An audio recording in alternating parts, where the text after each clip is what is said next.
स्वामी म्हणतात, बाळा, तू जेव्हा सर्वात जास्त चिंतेत असतोस, खचलेला असतोस, मनाने खूप निराश झालेला असतो, तेव्हा स्वामी तुला घट्ट पकडून ठेवतात, जरी तुला त्यांची पकड दिसत नसली तरी.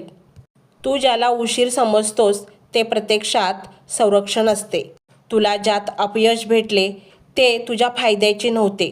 ज्या ठिकाणी तुला माघार मिळाली, तू अडकलास, त्या ठिकाणी तू वाचलास, कारण पुढे जाऊन तुला प्रचंड त्या गोष्टींचा त्रास झाला असता आणि म्हणूनच त्या गोष्टी स्वामींनी तुझ्याकडून काढून घेतलेल्या आहेत.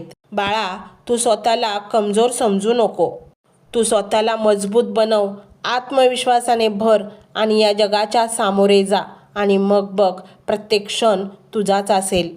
कारण जेव्हा एक अद्भुत शक्ती आपल्यात जागृत होते तेव्हा ती शांत असते, गर्जना करत नाही. तुतारी न वाजवता शक्ती हळूहळू वाढत जाते आणि एक दिवस ती पूर्णपणे जागी होते.